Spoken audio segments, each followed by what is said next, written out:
Well, Boydy, another fantastic week. We're here again at Lockdown Tactics. Listen, mate, the response has been incredible. Having Dan Fletcher on, some of the feedback for his stories for his Man United today is brilliant, mate. Oh, unbelievable. And I think even listening to you in TalkSport as well, I nearly fell asleep, but no, you spoke well, mate. I must say, you spoke well. Brilliant. They didn't want you on, Boydy. They did not want you on, mate. Talk sport, you know what I mean? I'm trying to keep the England and Scotland thing together. No, listen. I've been asked a few times to come on, but you know, I'm a Sky Sports man through and through. I'm not allowed into that scenario. So, listen, brilliant. I listened to you. It's great coverage that we're getting. You know, with everything with the mental health and people are really buying into what we're doing. I think a lot of the stuff that we spoke about has been it's been refreshing to a way that for people. It might be listening to the show and everything to relate that to, as we said at the time at the start, of their heroes or people they look up to and their idols and everything. But listen, I've got something else to tell you. The missus is going to have to get the old scissors out. I managed to get mine. She used to be a dog groomer, or she is a dog groomer, and she said to me, if you order an outfit, if you order a poodle outfit, it was a St Bernard's that came right enough, but I managed to get a wee trim. What do you think, my man? Look at $1 million. Mate, that is a knife and fork job. That is a sandpaper on the side. That is incredible. That's the grey hairs, mate. That's the grey hairs. So she managed to trim that up for me. So I thought, that's me back to a 9 out of 10. Magnificent. What about yourself? What have you been up to? Listen, Boydy, I've been running. As you know, I do not stop running, mate. That is my task now. Over 30. Listen, just keep running. Give the ball to the players who can play and just run. The sky's running. AP decoy, they call me. Yeah. Open the gates at the Olympic Stadium and Snoddy will just run straight out of where he goes. But no, listen, it's been brilliant. And I think a lot of our listeners, especially in Glasgow as well, have been getting in touch, you know, how good it's been and wanting the old fun players on and that. So listen, we'll see what we can do for them. We've got a great prize. We've got a great prize coming up this week that both sets of old fun fans should be excited about. So stay tuned to that. Prizes. I know you're just trying to get one. Prizes. Okay. Perfect. Thanks for sorting me. No, listen, Boy, they touching on that there with the old fun chat and the Celtic and Rangers. It's very important that we have obviously we have to take the feedback on some of the questions that are coming in. But one of the main ones was, who was your idol growing up, Boy? Who was your idol? Who inspired you most? I think Coisty. Anybody connected with Rangers was Coisty. I've got a connection with him at Kilmarnock as well because his last game was my first game. It was the same game. Yeah. When he finished up, it was my first game in football. And for any Rangers fan growing up, it was obviously Alan McCoist. You wanted to score the goals and everything, but now it's more just a case of I want that waistline that Coisty's got. I'm well on the way. Listen, you're taking nothing to do with it. You're scared in case he comes back at you. But no, listen, fantastic. Your idol, Coisty, as I said, for me, you wanted to score goals. But probably the biggest bit of advice that I got was from Jim Jeffries. And a lot of people might not like me for saying this, but when I was coming through, believe it or not, I was actually, I had a bit of pace about me. I could score a goal, but it was the physical side of it I was lacking in, especially when I come up against, bigger defenders. And Jim Jeffries, he pulled me, he says, listen, son, you've got your goal scoring is unbelievable. Finding the net, finding positions, unbelievable. But you're going to have to go and watch people like John Hartson and Chris. They were the two big strikers in Scotland at the time. Go and watch them and look at the way they back into defenders. They try and get fouls and stuff like that. And it wasn't until later in your career that it started to register. Whoa, that was actually, I should have probably watched the pair of them a lot more. But obviously, growing up a Rangers fan, I wasn't really interested. I was just interested in watching them getting beat every week. That takes me to your team. No chance. That takes me to your team. Listen, Celtic had a lot of success, especially since the 2000s. I could throw the old one in terms of players. Now, if I'm going to ask you, who do you think's been the best manager? They've had Martin O'Neill, they've had Brendan Rodgers, they've had Lenny. But Gordon Strachan, Ronnie Dyler, who's for you number one? Good question. Put me in the spot. I think there's been some incredible ones, and it does take me back. And you know, Boyd, I always remember. I always remember my debut against Celtic. And obviously, you speak about Sutton there. Celtic were 4-0 up in the game, and I was running by Chris Sutton. And he's, obviously, he never had like VAR not back then. And Big Sutty, I don't know if you would remember it, but he's gave me an elbow right in the tempo, knocked me spark out, and I get took off after 45 minutes with concussion. So you speak about playing against your idols and all that stuff, getting the chance to play against Celtic. And by the way, then, you sure it wasn't your nose with the shape of it? No chance. No, I'd love to blame it on that. No, that's not. No, listen, to take it back to your question is, listen, all the managers that you've named there, there's some top ones, but for me, I'd have to say Brendan Rodgers, the job he done, the way sort of he left Celtic, it showed you how hurt they were. Obviously, Neil Lennon's doing a great job now. I know people that have had Martin O'Neill, and I know people obviously speak about him in great, obviously, high regard. And then, as I say, Gordon Strachan, I've had Strachan, but there was just something about Rodgers. I always look at a manager when under Ronnie Delia, the Celtic fans weren't happy the way they're playing. He came in and almost inherited the same squad and had them playing at the very max. I remember speaking to Scott Brown, and he's saying about he came in the first week and he gave the players homework and just small details where it's like that there it's quite hard to touch on that. But he's went away, studied every single player in the squad to give them the little finer details on how they are going to do, the treble as such. And I know you get that in, didn't you? I know you don't enjoy me saying that, mate, but listen, that's incredible. So I'm going to see, before you go into detail, what do you make of the stick that Brendan Rodgers got from Celtic fans leaving? I think, listen, being a Celtic fan myself, it's hard seeing him leave because of the amount of success he had, and I think it's very difficult for any Celtic fan to see, the manager at the helm and basically saying, right, I'm leaving, and I think it was very hard because he obviously left with him having a chance still to do another treble as such. So it was it wasn't. You're stuck on repeating that word treble, aren't you? Oh man, honestly, God, it's brilliant, isn't it? Just like that, just like that. Come on, boy.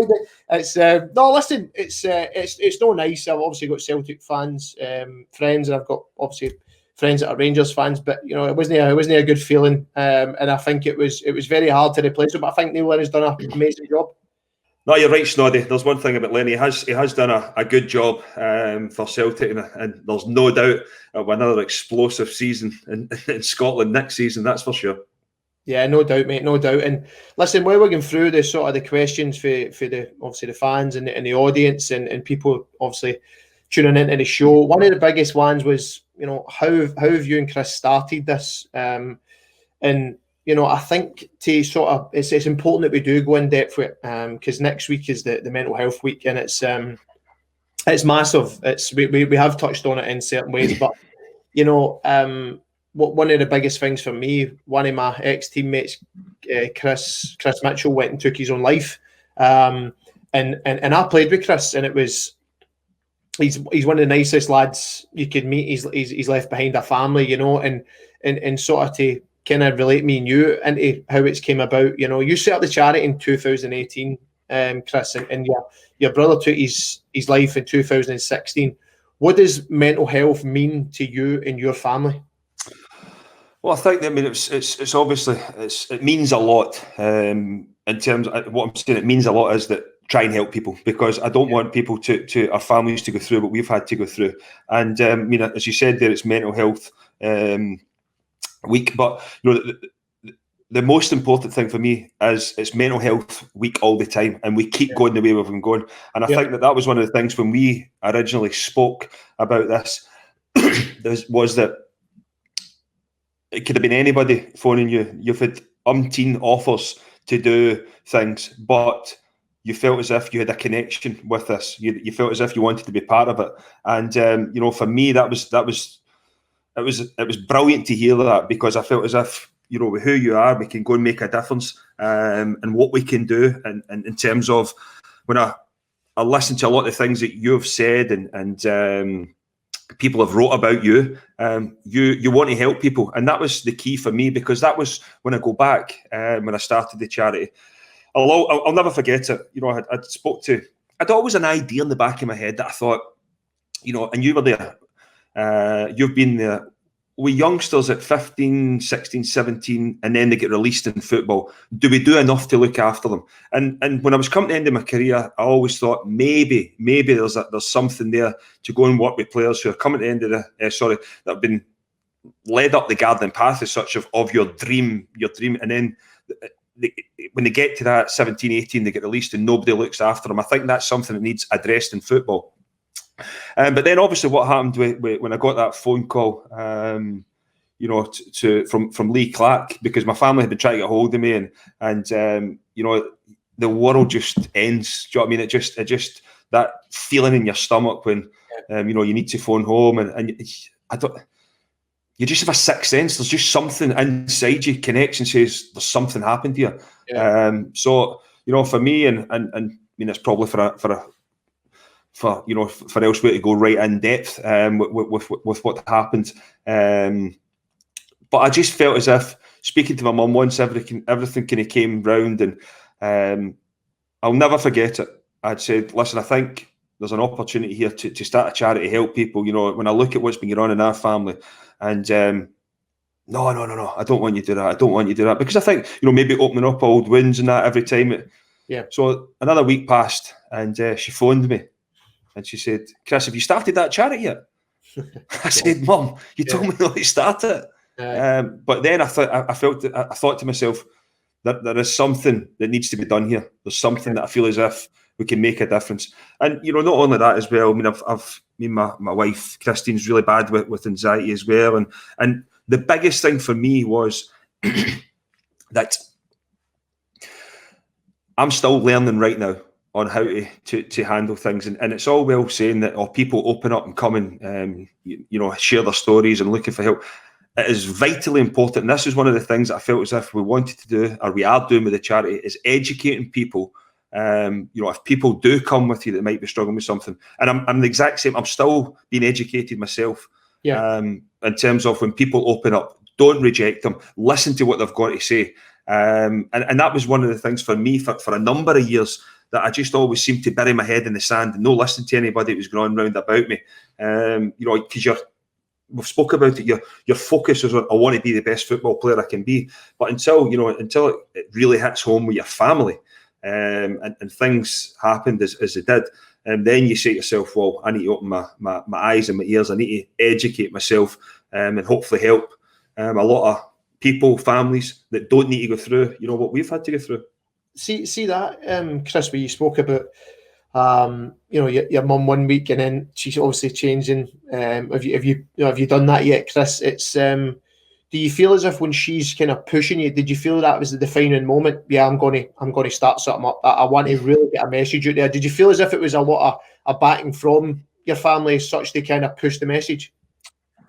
Yeah, but I mean, I think also as well, I mean, my wife Christine, as I said, you know, everybody thinks this footballer's life is all rosy. I mean, I was away for I mean, I missed the majority of my kids growing up at the start. And you know, she was a single mum for a number of years. And now I look back and I say to myself, yeah, I mean, you go to Turkey, you're in hotels as a player, you go to Turkey, you go to America, and you know, she wasn't with me. You know, yeah. And then it's further on, like down the line, and you actually sit down, you speak about it, and it's a case of, you know, like you weren't there as a father for the kids when you're younger. Then it starts to hit home, and you're like, you know, that is the sacrifices of what we speak about on the show. Is that's the in-depth sacrifices that you need to make to have the career that you've had.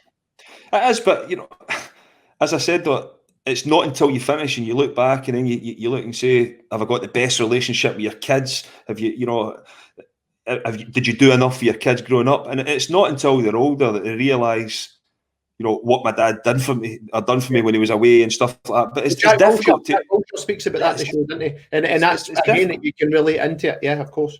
It's difficult to process that in the moment. But listen, hopefully further down the line, everybody, well, my kids especially, can see that, and then you feel as if you're making a difference, you're helping people. And I think the biggest one for me would be the college, the Ayrshire College. When we started the charity, we wanted to help a lot of people, but I find myself, and it's wrong in a way, but I find myself kind of drifting towards the kids area of mental health, because I feel as if I don't want to totally discard an older generation, but if we can work with the older generation to try and implement into the kids what we mean by opening up and speaking freely and being as open, then I think we can make a big difference then. And with the charity going into the Ayrshire College especially, we've got 60 kids running about a pitch on a Monday night free of charge.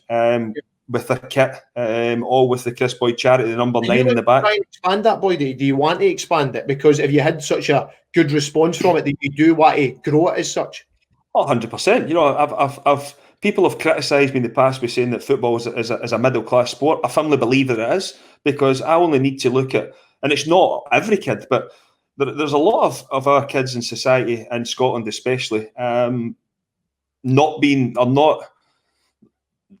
allowed the opportunity. They can't afford the boots, they can't afford to get to training, they can't afford to pay for the pitches.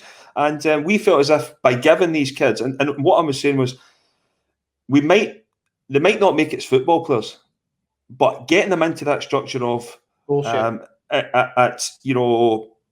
from 6, 7, 8, 9, 10-year-old, going to the college, being familiar with the college. What we're thinking then is that, see, when they become 15, 16 and they want to leave the school, that the college is not alien to them. That's where they were as a wee kid. That's where they were playing football. They're used to it. And then if their sports career doesn't work out, hopefully they can come back in, get into college, and maybe create a career from them that way. So it's more about giving kids an opportunity and giving them a platform to open up. And as I said, for me, that confidence. But the other side of it is, we need to keep educating people. That people that might be struggling come forward and speak to, because for me, the two hand in hand, though, Kris, I feel what's a treat when you're getting the kids in to obviously educate them on a structure, but to then bring in, you're helping them with funding and different things like that, and it just hits home there. But as you're speaking about it, I'm sitting there going, I remember all the lads who maybe had 50 pence, and this is a true story, that when we had it in the sports hall, the lads who, you could tell, or the lads who didn't have 50 pence, they were jumping the fence and it's closed at 8 o'clock. And that's as small as it is. And that's what I'll be honest, Boyd, that's what I'd done. And that was the levels. And when you were getting into your mum and she's saying, you've ripped a pair of your trousers there, or whatever I'm saying, well, you wouldn't even realise there's barbed wire and everything. I'm trying to get a game of football to try and jump over the fence. But this is the thing, though, Snoddy, for me, and it annoys me, because we're living in this world now of health and safety, but after a certain time, all the gates are shut, and kids are going to jump fences because they want to play football. It was brilliant. I had an article. There was the North Ayrshire Council. They lifted after. I mean, I know, and a lot of people will say, "Oh, you were talking a load of rubbish," and you think after the Scotland Belgium game, when you felt as if something needs to be done here. And I'm not saying that. I mean, I understand there is a lot of cars on the road and everything, but the North Ayrshire Council have lifted the no ball games. They've took all the signs down to give the kids an opportunity, and actually got in contact with the charity to say thanks, because it was a platform they needed as a council to go and push this through. And what I mean by that is that we are discouraging kids, because no ball games automatically that registers no ball games. So I'm not going to do anything.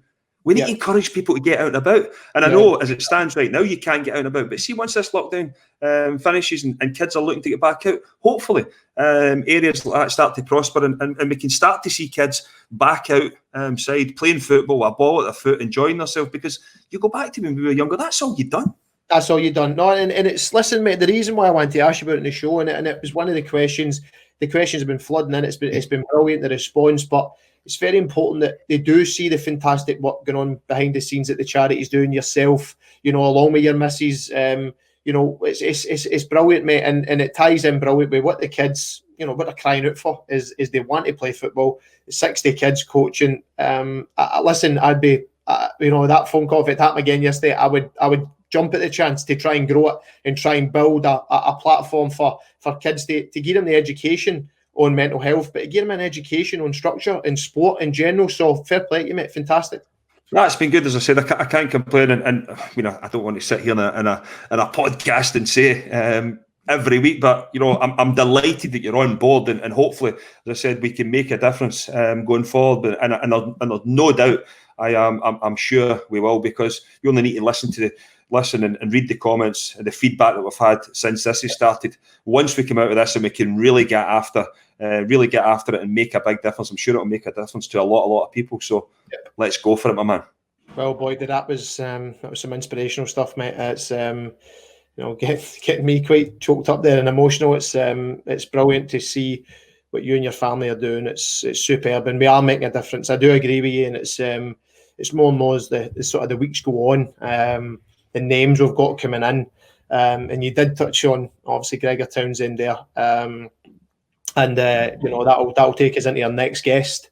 So you've pulled one out the bag this week, Boy. Can you tell us about Gregor? I was fascinated with him. I mean, it was 82 caps for Scotland, a winner in the 1997 British Lions and Irish Tour. The last Scottish team, he played in the last Scottish team to win the Five Nations back then. But I was fascinated with him when he came on to, when I was doing the SFA Pro Licence 2015-16, he came on to do a talk for us, and I was blown away by the way he spoke, the in-depth with everything he went, the attention to detail. Honestly, like, it was brilliant. And you know, to make that phone call and say, would you want to come on? He couldn't have been.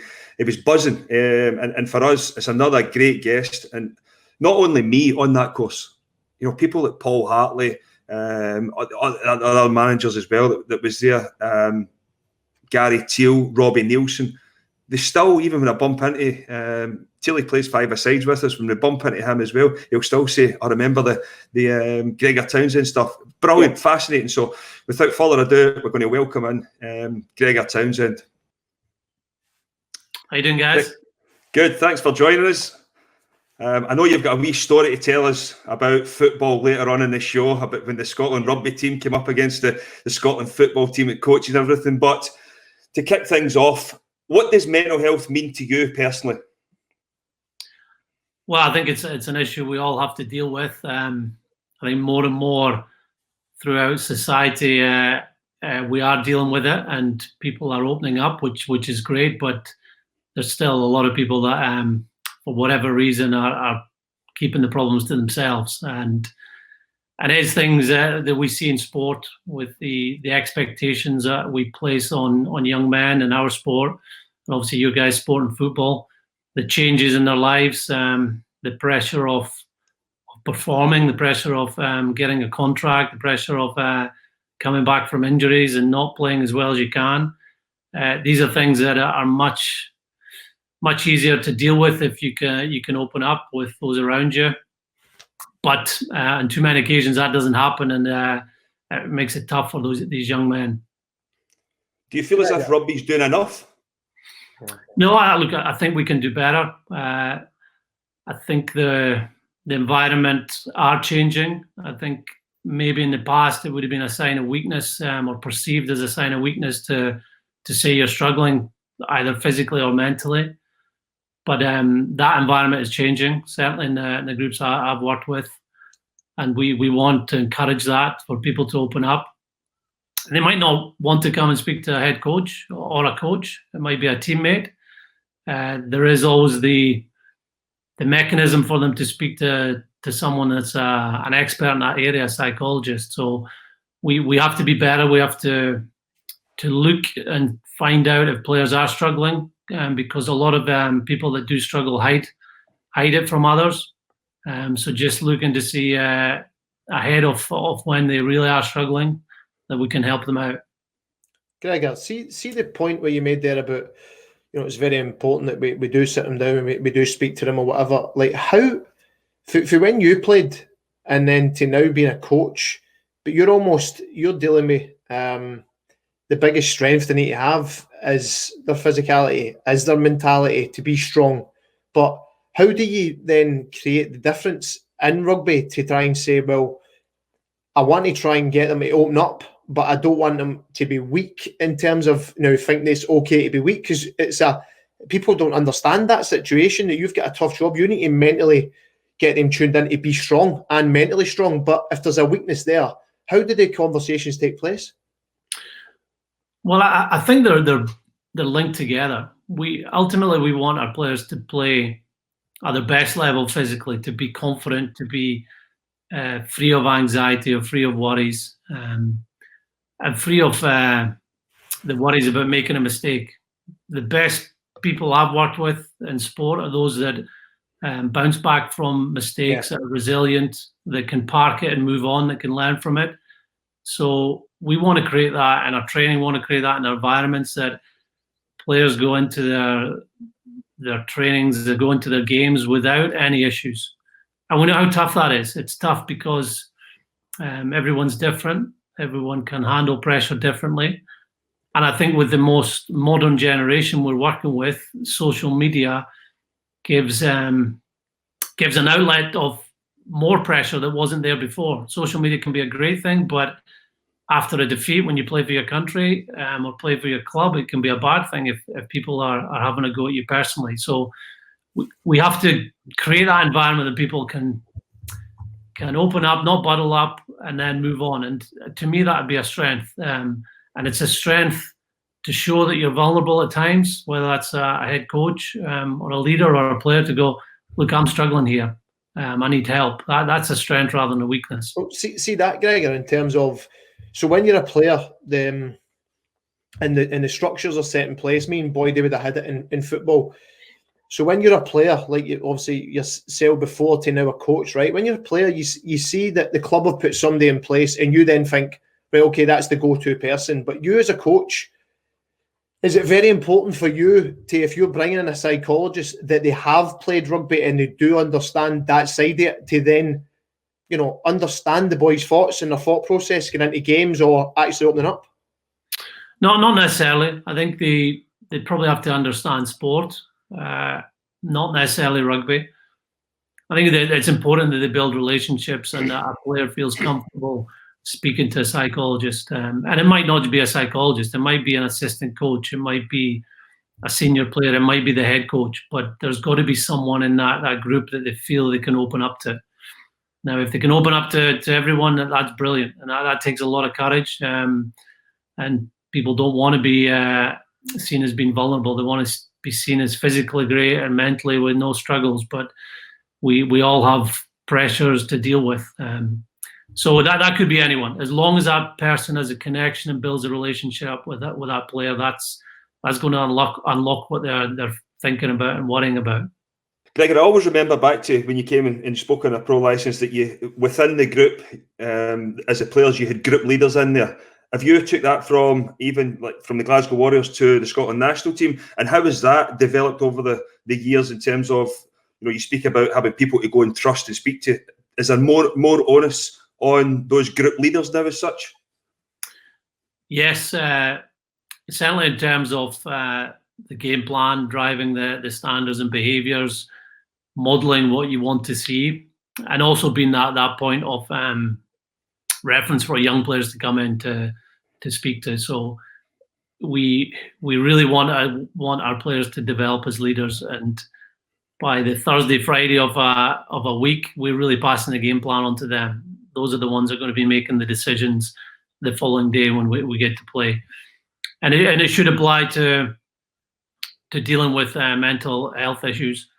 And those players need to show that they're vulnerable, need to open up and say, look, I've struggled at times, which will then enable others to come forward if they are struggling. Do you feel as if there has been a big change in do you feel as if there's been a big change in rugby since, you know, you spoke there about the social media side, that rugby players have got a lot more followers now as well, and the money's changed in the game. I mean, if you go back to somebody like Danny Cipriati open up the way he did, is that changing a lot? And, you know, obviously you've worked with Graham Morrison as well, who has spoke since a lot recently about his struggles. Yeah, look, I think it is changing. I think everybody in society are dealing with social media, and whether you've got 10,000 followers or 10 million followers, there's always going to be extremes of comment, whether they love you or they think you're a disgrace because you didn't play as well. And it's important that we're not judged by what we do on the field, and we don't have to live up to a certain image of a type of player. We've got to be worth more than that, and that's difficult to park that. It's difficult, as you know, the phones now are a massive part of our life, and the brain gets a little kick when you see something positive about yourself, and it gets a negative hit when you see something negative, and it is hard just to put that to the side. Regarding Graham Morrison, I think we're starting to see this development of players opening up about the issues they faced, and Graham was a great player to coach. I worked with him at Scotland and Glasgow. A terrific player for Glasgow Warriors. He was a most capped player, so it showed how loyal he was and what a good player to play all those games. But for many of those games and many seasons, he was struggling with issues that he kept to himself or kept to a couple of players around the squad. So it's great that he's now opening up, and players can see that it's okay to not be okay. We just need more and more players that are currently playing the game to do that. See, I just touching on that there. Johnny Wilkinson's comments. He says there isn't an amount of trophies that can ease the pain of depression. That is incredible to think that somebody of that magnitude and the stature. But it's me and Boydie touch on this. It's okay when you come into the back end of your career, but we're actually encouraging younger players to try and come out and speak about it, to see that will help younger players, because everybody's in the mindset now, the back of your career or the end of your career, you're a wee bit more experienced, and yes, you do feel as if you want to help. But I would like to see more younger players coming out and actually, they don't need to be named, but the psychologists tell us about these young lads, what they're going through, tell us exactly what it is on a day-to-day basis. And I think you hit the nail on the head. Social media for me creates a whole new world. For you, obviously playing and then getting into coaching, how have you dealt with that side of it? Yeah, just on your point about Johnny Wilkinson, I think that's a great one. Like, he used to talk about not wanting to leave his hotel room when he was regarded as the best player in the world, when he was winning the World Cup, when what you saw of his performances were bravery, accuracy, just brilliant play. But inside, he was hating it. He was hating the pressure. He was hating everything about it, and that's not unique. You guys would have felt it as well when you've struggled with form or defeats or whatever, that you've not enjoyed what you're doing, and you can take that to extremes and not enjoy your life. So it's brilliant what you guys are doing. I see more and more of this happening now that we're talking about it, but it would be even better if young players start talking about it. Regarding the move to coaching, I think it's important that you create an environment that people can talk, and that your door is open. I feel a real privilege when someone opens up to me, and whether they're emotional or whether they tell you something they're really struggling with. It's like, I feel that they're showing the courage, they're showing the bravery, and they're showing the strength that they can say that to a coach. I'd love for it to happen more. And it's difficult when you feel you're not an expert and you rely on psychologists, but I do think it can happen easier if you set up an environment that people can talk openly about their issues. Do you think what you're saying there is that something that's, I mean, when you look through the local nations as such, people like Eddie Jones, I know Warren Gatlin's left now, Andy Farrell's now in charge of Ireland as well. Is that does their thoughts, are you sharing the same thoughts as them? I wouldn't know. I would hope so, because a lot of this as well is driven by players, and you listen to your players, you listen to things that are now becoming more issues for them, and obviously you want the players to be able to play at their best. You want the team to play at their best, and if they're in any way struggling mentally, they're not going to perform at the best. So all those coaches will use whether it's psychologists or they'll have became psychologists themselves, in terms of managing players and making sure that they are in a great place as they go into games, and they're in a great place in their lives. So those are very experienced coaches, as you mentioned, and part of the reason they're successful is it's not their strategies of what they do on the field, but it's how they manage people going into games. Have you ever went through it, Gregor? Have you ever, when you were a player and even in management, have you ever experienced mental health? And if you have, I think this is the best time for us to kind of get a gauge of, a coach's point of view or a player back then's point of view. When I was a player, I struggled at times. When I was a coach, when I first made the move into coaching, I was retired for about a year. I was working for a sports charity called Winning Scotland Foundation in Edinburgh. And then I started doing coaching 1 day a week. And then within about 12 months, I was offered an assistant coaching role with Scotland. And for those 2 or 3 years, I didn't enjoy it. I thought, this isn't for me. I was struggling. And I had real questions about what to do with the rest of my life if I'm not enjoying this coaching. And why it's not an extreme case, it's certainly something that was taking up a lot of my mind, and it was changing me as a person. Fortunately, I got a great opportunity to coach at Glasgow and be the head coach there, and I really enjoyed it, and I love coaching now. And when I think back to my playing days, of course, there was lots of times where I was struggling. Yeah. I went to play in France for 5 years. The first 2 or 3 months, I was out on my own. My wife was still working in London at the time.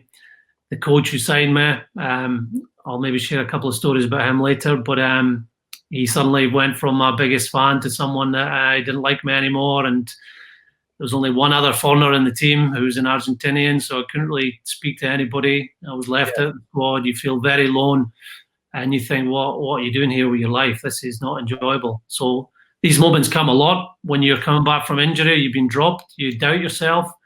And I can only imagine now with social media, the pressures and negativity that come with that. We just had supporters and the newspaper at the end of the week that gave you a hard time. Now there's an opportunity for so many people to give you a hard time that it would be tougher for our players today.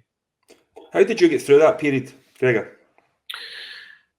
I suppose I stuck with the process of day in, day out, and working hard and believing that hard work and would get you through it, and there'll be a brighter future. Now, sometimes that did come out, that you got an opportunity to play and you took it. On other occasions, it didn't come out. You maybe got injured, or you didn't get an opportunity to play, or you felt things were going against you. But I suppose I always had a mindset of looking to get better, and that's why I ended up playing France, Australia, England, South Africa. I played in a lot of different countries in my career because I always felt I'm not the player. I've not reached my best level. I need to go into different environments, and being in uncomfortable situations, I felt brought the best out of me. They weren't enjoyable at the time. Being in France, going out to Australia when I was 20-year-old, sometimes that was great fun, sometimes it wasn't. But my experiences were, it made me a better player. So sometimes you have to go through that pain. You have to go into these uncomfortable environments, out your comfort zone to reach your potential. Do you feel as if because you have went through it as a player, it's definitely helped you in management to try and deal with the players? Oh, who knows? I think you look at the sum of your experiences, and I'll always say that my playing experiences aren't that as relevant of being a coach as what I've learned since I started coaching.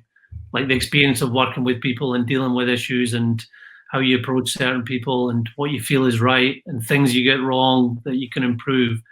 Now, obviously, your experience as a player will help. You can relate to people in your position. You can relate to people that are coming back from situations you've been in.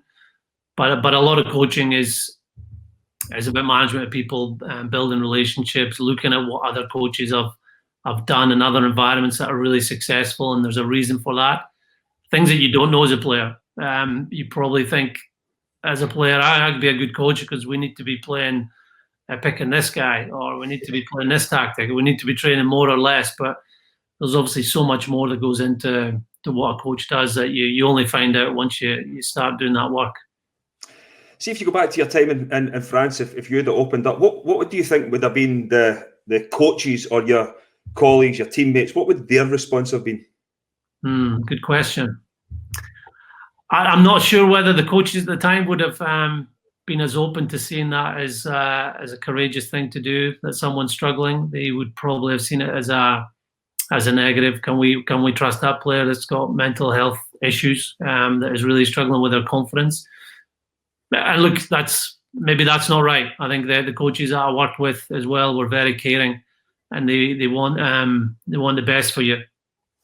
I was fortunate enough to work with two very, very good coaches, Jim Telfer and Sir Ian McGeechan, both of whom coached Scotland and the British Irish Lions to great success, and both of them really cared about me as a player, and I know that they would have done that with other players they worked with. So maybe certain coaches would have seen it as a weakness, but certain coaches would have certainly tried to help you get through that. I must say that was one of the most inspirational speeches I've seen from Sir Ian McGeechan. Unbelievable, the British Lions one. Oh yes, I showed that at the beginning of the. Oh, unbelievable! See, on the British Lions, I've just mentioned them there. See, in this country especially, I know Robert's in London right now, but in this country, when we speak about the national team, there's it's always spoke about the division between Rangers and Celtic. See, when we're talking about the British Lions there, British going away, was there ever any problems when all the countries were coming together? Yeah, look, there were certainly potential problems. We play each other in the Six Nations. Back then it was the Five Nations. Italy weren't involved back in '97, and you knock lumps at each other. And then you're told a month later that you're going to be teammates. And playing in the 90s, the Scotland-England rivalry was huge. Like the 1990 Grand Slam, there was a lot of animosity between both nations, and playing in those atmospheres when Scotland played England, they weren't nice to play, and there was a real sort of nastiness around the support. And then you're going to be teammates, you've got to trust them, you've got to work hard for them, do anything you can for them. Now, some of us were already playing with English players, because I was playing at Northampton at the time, and rugby people, like people in football and other sports, are good people and they're great teammates. So you quickly build those bonds. But the coaches did a really good job back in '97. The first week when we were in camp, we hardly touched the rugby ball.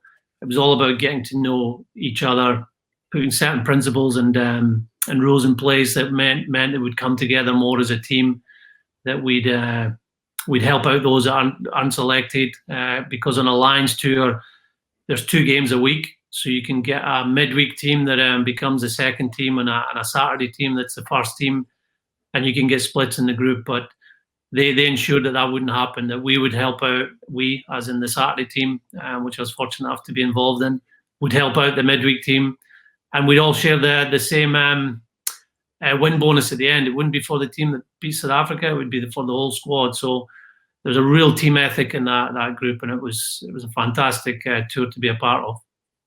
See, on that, like when you were going away, you said you were on, you were playing with some of the English guys and some of the guys from elsewhere. Was in terms of room, did you share a room with an English guy, or was it all mixed? So was it like crowds and all that gathering together at a dinner table and stuff like that? Was there rules in place for that? Yeah, I remember the first time we got together. We were only 4 Scots on that tour. There was 7 or 8 Welsh and then 4 Irish, but the rest were English. I think it was about 15 English. And the first get together, all the Welsh were at a table on their own. I think the Scots and Irish joined together, so we had 1 table, and then the English were on 2 or 3 tables. Was that just because you could drink the most? Well, that'd be good. I'm not a big drinker, but there were some good ones in that Irish team, that's for sure. But quickly after that, we always roomed with an English guy, so an English player would have to room with either a Scots, a Welsh, or an Irish guy throughout the tournament. You form lifelong friendships. It was brilliant. We were 6-7 weeks in South Africa and training, playing, rooming, having some good fun out there. This was at the end of amateur area, so we were all amateurs, so we enjoyed ourselves off the field. But it was the first couple of years of professional rugby, and so we trained like professionals. So yeah, like, credit to the coaches for creating that, but also the players, the people that were involved, drove those really good friendships. I'm going to ask you one other thing on just your playing career, and it's relevant now because you're coaching. We go back to 1998 was the last time that the Scottish national team got to a major competition in football. I know Scotland Rugby have been to major tournaments, but the last thing it was won was the Five Nations was 1999. You were part of that. Do you feel as if there's a problem with youngsters in this country, or what? Maybe not so much a problem. What are we not doing right to create winners as such? Look, that would take about 5 podcasts, I reckon. We've not had success in terms of winning trophies since '99, and that's been really disappointing. And we've not played to our potential at times since then in the Six Nations and in World Cups. On other occasions we've had some great wins. The standard of rugby throughout the Northern Hemisphere has grown the last few years. That's been the biggest change in our game. Back in the 90s, you maybe have England that played well one year, maybe France, but ourselves, Wales and Ireland, would need a really good group of players to compete at the top level. Now, Ireland have been number 1 in the world. England have been number 1 in the world. Wales have been number 1 in the world. France were heading to a Grand Slam. They won 3 games out of 3 this year until they played us. So that shows you the Northern Hemisphere teams have been outstanding, which makes it tougher for us because we play in that Northern Hemisphere competition every spring, the Six Nations. So the standard opposition are better. We are definitely better. We've had some outstanding performances over the last few years, whether it's beating England, whether it's beating Australia, top teams in the world. We got to number 5 in the world 2 or 3 years ago. So that shows you that we can win. I'm a massive believer in the young players that are coming through our squad that go up against top teams with their clubs and perform really well and beat these teams. And we can see that transferring into the Scotland team. Gregor, sorry, mate. Sorry, just while I've got you on that subject, see when, because I was in a lot of meetings towards the back end of the national career, I told Kris this, and it was like, how do we become better? Do you feel as if it's just a case that the other nations are getting better also, and it's a harder competition, or is there things set in place for you to try and, it's not the fact is, can we get better? We are going to get better. Yeah, definitely. And you have to have a belief and a vision that you can beat the best teams in the world. And I've seen our team go up against the best teams in the world. We came within, 5 meters away from beating the All Blacks, a team we've never beaten in our history before. We've beaten teams that have been ranked 1 and 2 in the world over the last few years. So I've seen it. To do that on a more regular basis, that's the work that has to go in all the time. People will look at Scotland from a rugby point of view and say they're going to find it tough because they have the least playing numbers in the top 10, 15 teams in the world. But I believe being small can have huge advantages. We can build more cohesion. We can spread what we want to do as a team throughout our country much quicker. We've got 2 professional teams that are based an hour apart. Our under-20s can come through quicker, our under-18s players. And you're starting to see that. We've got a few young players in our team now that are ready to play test level, which wasn't the case a few years ago. So being small can create more cohesion, be more agile, and ultimately you just need the 15 players. You don't need 1,000. You need as long as you get them to buy into what you're trying to do in it. Absolutely, and that's a challenging thing around international rugby, that when you're coaching, it's not so much about skill development and having this game plan that you think's going to do all these things to the opposition. It's about clarity and cohesion. You've got a week with them. You've got to make sure that they know your message, that they're bonding as a team as quickly as possible, and then they can go out and play. You spoke there about Jim Telfer and Serene McGeechan as well. Is there any other leaders in sport that are inspirational to yourself, Gregor? Oh, lots. I love all sports. I love watching sport, but also meeting and visiting other organisations. I've been fortunate enough over the years that I've got to go and visit other organisations in a number of sports. Over the last few weeks, we've been really busy chatting to other coaches on Zoom and various other video callings. That's interesting. You've been speaking to inspirational figures and that, and I've had to listen to Snoddy. Honestly, we're in the wrong business here. You spent some time with Pep and Martinez, I read. That's right. Yeah. A few years ago, I'd got out to Barcelona, and Graham Hunter, who you guys will probably know, journalist based in Barcelona. I knew Graham from years ago when he worked at the Daily Mail, and he'd done a bit of rugby, and we kept in contact. And like everyone, I think you want to visit the best, and Barcelona were the best 4 or 5 years ago in terms of their structure, their academy, their alignment, all that. So he got me set up, and it was great. And then during my time out there, over a couple of beers in Barcelona, I said I would love to go and see Pep. Pep wasn't managing Barcelona at the time; he was at Bayern Munich, and he said, "I'll see what I can do. I reckon I can get you in there." So fast forward a year, and I download this thing on my phone called WhatsApp. Open up WhatsApp, and I had all these missed messages from Graham saying, you can see him next week. I've got you into Bayern Munich. So that was gone. But I said, that's a real pity. Thanks for setting up. I didn't get your messages. Fast forward another couple of years, and he's at Man City. And fortunately, I get the chance to go and visit him. And it was great. It was great to be taken around the training environment, see them train, chat with Pep, a really good chat with Mikel Arteta as well. And it's inspirational when you see someone who's at the top of their game as a coach manager that has all the great facility and obviously huge resources and best players in the world. The thing that struck home with me was his passion for the detail of coaching. Unbelievable. It was freezing that day in Manchester. It was sleet coming down, and they had this training game that lasted about half an hour without a break. And he's going on and speaking to players about turning the body to the right and how they have to shut down opposition, and just loved that aspect of it. So that was brilliant to see that he hadn't changed the love for coaching.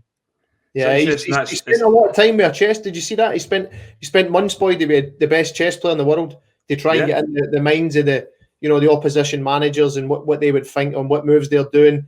And as you just said, it fits in with the attention to detail. Yeah, and then Roberto Martinez was great too. We just had a session with Sean Maloney and the Belgian coaches a couple of weeks ago. But two years ago, when I'd been in the job just for a few months with Scotland, I got in contact with him to meet him because I thought his transition from club coaching to international coaching was similar to what I was going through, and he gave up a lot of his time, picked me up from the airport in Brussels, showed me around, told me what had worked for them, and dropped me off later on, which was great that these leading coaches and managers around the world are very keen to help you out and share what's worked for them. It's interesting, Robert, there, because when I text Gregor, it took him a couple of days to get back to me. So I mean, it was via WhatsApp. So that's I'm glad it's not just me; it's Pep Guardiola get that treatment as well. But see, I can even, and I don't want to keep going back to the pro license run up, but when you mentioned it when you went to Barcelona and you were watching the training and everything, I can remember you speaking about the way that the footballers, the tiki-taka at the time, and you actually tried, that was part of your warm-up at Rugby, yeah? That's right, yeah. What struck home for me when I visited there, that they had a way of doing things that applied for their under-7s all the way up to the first 11. You could tell they were aligned.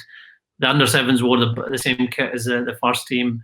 They had a certain set of values and a way of playing through a couple of activities that were consistent right the way through.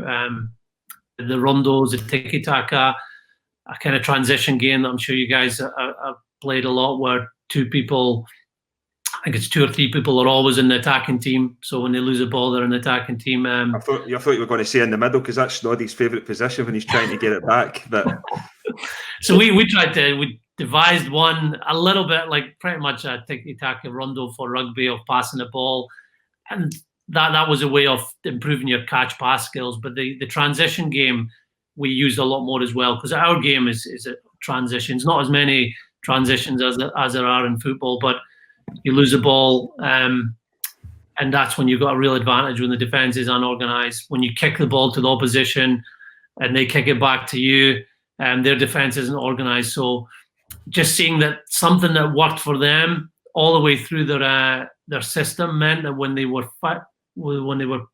selected for the Barcelona team, they knew exactly how to play. And that's great. See on that, Gregor, see on that, when you're talking about them for youngsters all the way up through, is that something you've tried to implement with the Scotland setup, or did you try and do it with the Warriors as well? Yeah, well, look, one real positive with the Scotland setup, and what I mentioned before about us having smaller numbers and being a smaller nation, we've been able to change our rules and emphasis of our under 14s, under 16s, under 18 rugby. So certain things like forwards have to pass the ball, no kicking, has meant that there's more ball in play, and what meant that the forwards are more skillful, meant that the team's fitter. And wingers, who when I grew up, hardly touched the ball.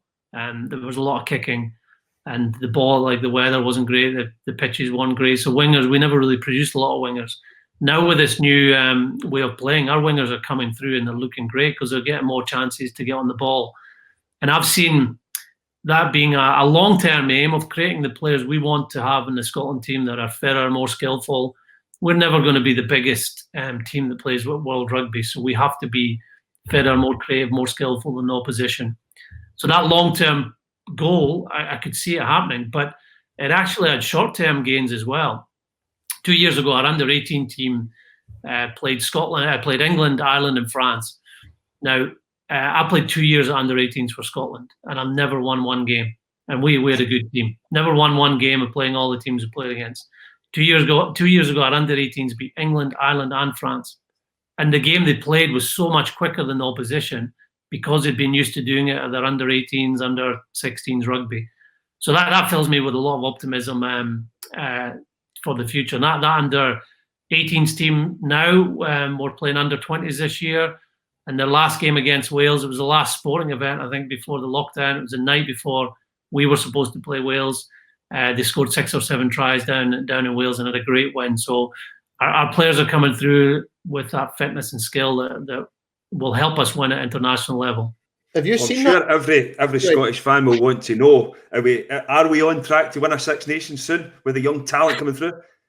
Look, why not? Why not? This year, if you look at this year, we go to Ireland, a place we haven't won for a number of years, with some new players in our team, with a disappointment in the World Cup, and they played outstandingly well. We came very close to win that game. The next week against England, we lose that in the last 10 minutes in a horrible day, but it showed how competitive we were in both those games. It could have went either way. Then we bounced back, we beat Italy, and we beat France, who were undefeated. So our players are showing that they can learn from those tight defeats. But on another occasion, you get that win in Ireland and you're set up to keep rolling. But it's always a challenge, it's always tough, but we do believe that the players coming through now are equipped to do that. Are you almost, you see what you touched on there? I find it fascinating. I always like hearing the mindset of coaches and top coaches and what way they think, Gregor, is. But see how you said about putting the infrastructure in place is what Kris says for the early ages.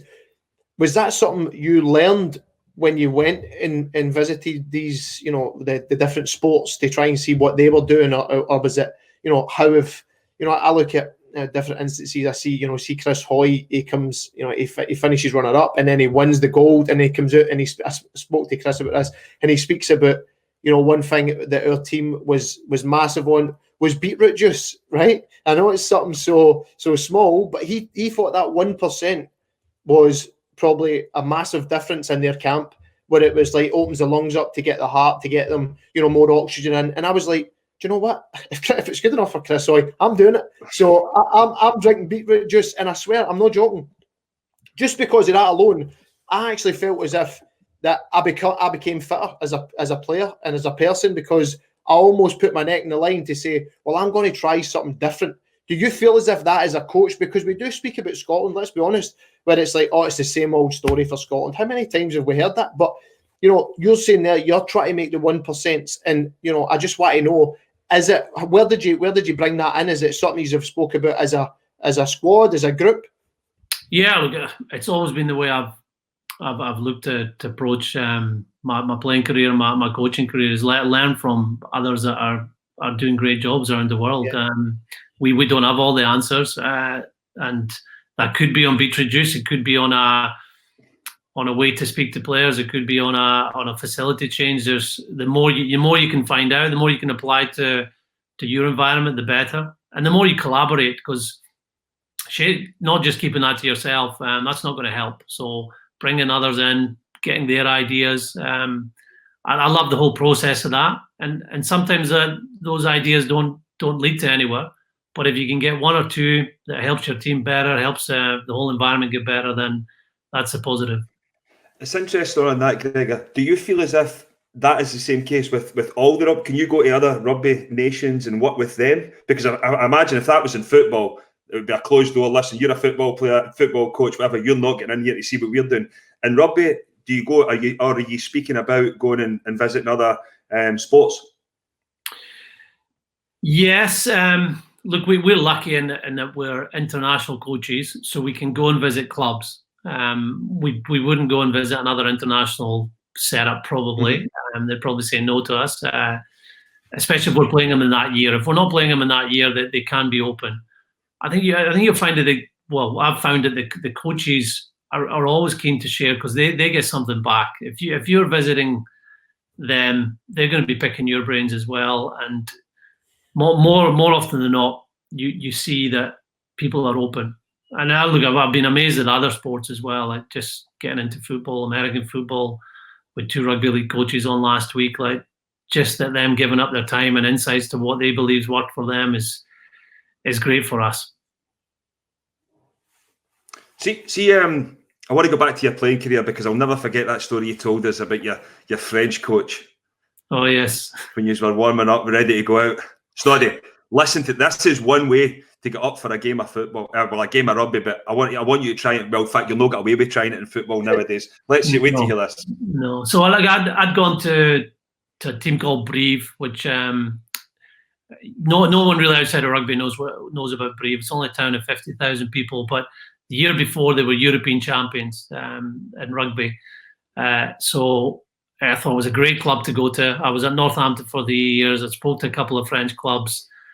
I wanted to get out of my comfort zone. I felt I was just plateauing and stagnating a little bit. So going to France, the challenges of France would bring the best out of me. And I had this vision of French rugby being move the ball around, really exciting. You see the French national team playing in great weather. It'll be excellent. Little did I know that French club rugby was based on violence, pretty much. And that wasn't restricted to the field. That often happened in the changing room before a game. So it kind of sneaked up on me, because we played 3 pre-season games and they were fine. There wasn't a huge amount of emotion or focus on those games. And then when we came to our first home game, and one in the change room, I like to be a bit laid back in the change room before I go out. And suddenly I look over to my left where the forwards change, and our head coach, who was a forward, ex-prop for France, is going around them, just pushing him and shoving him. And then it turns out to a fight, and he's throwing punches. Guys that know it's coming are pushing him back, and he's going, yeah, great, that's what I want to see. T-shirts ripped, a bit of blood. And I'm going, hang on, this is interesting. Backs weren't involved, thankfully. So we moved on, won the game. French teams always win the home games. Played the next week away from home. Didn't see any of that in the change room. So I thought maybe it's just a one-off, first game of the season. Then we're back for our 3rd game of the season, back at home. And again, the change room erupts. He's fighting with the forwards.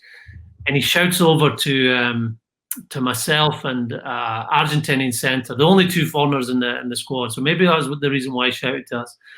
They said, Lisandro, Gregor, avec moi. So come over. and join in the forwards with their warm-up. So we're getting pushed around and getting hit from the behind.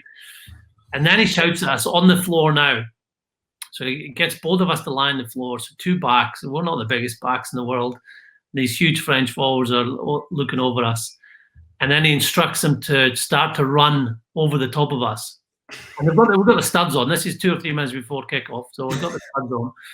And he's shouting, this is what it's like to be a forward at the bottom of a ruck. And we're like, yeah, this is getting me really up for the game, thanks. I made a decision after that. I thought, right, I didn't play well that day. I thought, right, I need to get myself mentally right for the game. So I chatted to the scrum half who was playing for France at the time, a guy called Philippe Carbonneau.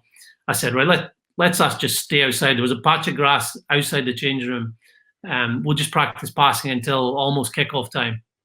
So we'd do that, and then we'd come in, and the fight is kind of over, a minute to go, and we huddle up and go out. So it was fine. And about a month later, after this process had been working well, we're doing the passing. We come back and we go, all right, about a minute to go. Let's go and join the rest of the team.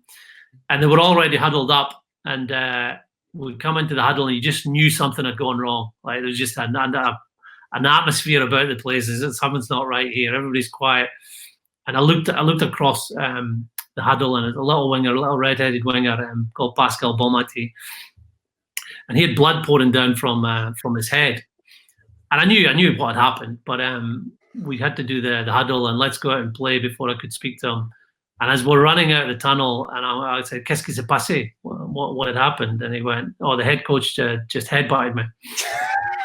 You imagine yourself, and like a winger doesn't really get involved in all that tough stuff. His job is like a winger in football. He gets a lot of space to run in. Imagine how you would be motivated to play when a head coach who was a big man has just headbutted you. I said to a couple of senior players, this can't go on. Like, this is crazy. How is this going to happen in the game? I said, this can't happen at other clubs in France. It must just be us. And they said, no, this we're not as bad as a couple other clubs. Well, it could be not as bad as a couple other clubs. Yes. I'll share one story. They told me 2 clubs they do, but one of them they said, which is a legendary story, that they would be in a similar situation to us, as a coach would go around throwing punches, maybe headbutting 1 or 2 of the forwards, getting them really pumped up. But his assistant coach would be at the change room door. And with about a minute to go, his coach would just nod to him. And his job was to switch the light switch on and off repeatedly for 30 seconds. So apparently the strobe light effect, you might be in a disco, and the lights are going off and on, someone's whacking the back of the head. Apparently that gets you so pumped up to play that it worked for them. So crazy, luckily. So I take it that was one of your decisions to move on for French rugby then, Gregor? No, I actually stayed there for 5 years. So so you liked it? You enjoyed it? You got a glow stick, Boyd? So, no. You thought it was at one of the discos you used to go to in Glasgow, Snoddy? Yeah. Cleopatra's, is that? Greg, I see, Joe, I'm always fascinated with the All Blacks. I mean, I've read a few of the books and watched a few of the things. What do they do differently? Do you know what I mean? Because I know everybody speaks about, the culture, creating the culture and everything. And I know, they have been the best rugby team for a number of years. What do they do differently to the rest? Look, I think you have to look at their whole setup and their history, because that drives them so much. They've got this brilliant setup culturally in terms of rugby being the #1 sport, and it represents their country in the global stage. Like, people talk about the All Blacks in every sport, and they've had a winning record since the early 1910s, when I think they first came over on a tour and won every game in Britain and Ireland and France. So they've always got that to live up to, which is epitomised by the All Black jersey. When you wear that, you've got so much history that you have to keep going. Like, they've never lost to certain teams, including us in the world. So that's there. They have a unique setup where they have a blend of diversity in the country, which really suited to rugby. So a lot of Scots helped set up New Zealand. Scots that went to work on farms, so really tough people and strong people that are suited to our game. People that were brought up in rugby, so real rugby intelligence has been handed down generations. Currently, they've got 3 brothers that play for the All Black team, the Barrett brothers. So it shows you how much that gets handed down in families and shared. So that's great. Then they've got a huge Polynesian mix, starting with the Maori for many years, and now a lot of Samoans, Tongans, and Fijians live in New Zealand, play in New Zealand, and play for the All Black team. And that mix of Polynesians playing our sport is incredible. They're the best people to play rugby. A lot of Polynesians end up playing rugby league, American football as well. They're just so powerful and dynamic. So to get that mix in your country when you've got these New Zealanders that have been brought up in the game for 100 years, got a farming background, to have Maori Polynesians that just are brilliant physical specimens that again are brought up in a rugby culture, it makes them consistently play at a real high level. They've got a cohesion around their system as well. Like no All Black if you leave New Zealand, you won't play for the All Blacks. You have to be playing in New Zealand. So that means they're building good relationships with potential teammates. They're getting coached in a certain style. All their teams, we've got 5 teams that play Super Rugby, play positive attacking rugby, and that gets transferred onto the game. So they've always been a brilliant team. Now, I would say that the biggest challenges are happening now. Like they lost to England in the semi-final of the World Cup. Ireland beat them a couple of years ago for the first time in their history. And the money that's in the game in Europe and Japan means that they're going to be losing some of their best players. So whether they change the rules that if you go to Europe you can no longer play for the All Blacks, that may harm them. But they'll always be there or thereabouts. They've just got such a good rugby history, rugby culture, and players to select from. That's fascinating, and I think, Robert, we were speaking before, and when we spoke about getting you on, it's brilliant the stuff you go into. I'm going to finish with one last thing, and I don't want to put you in the spot, but do you feel as if, I know it's a mental health podcast, and we're trying to, do you feel as if mental health is a ticking time bomb in rugby? Well, I hope it isn't. If we don't continue or get better at addressing it, it can be a big issue, and not just rugby, and also all aspects of society.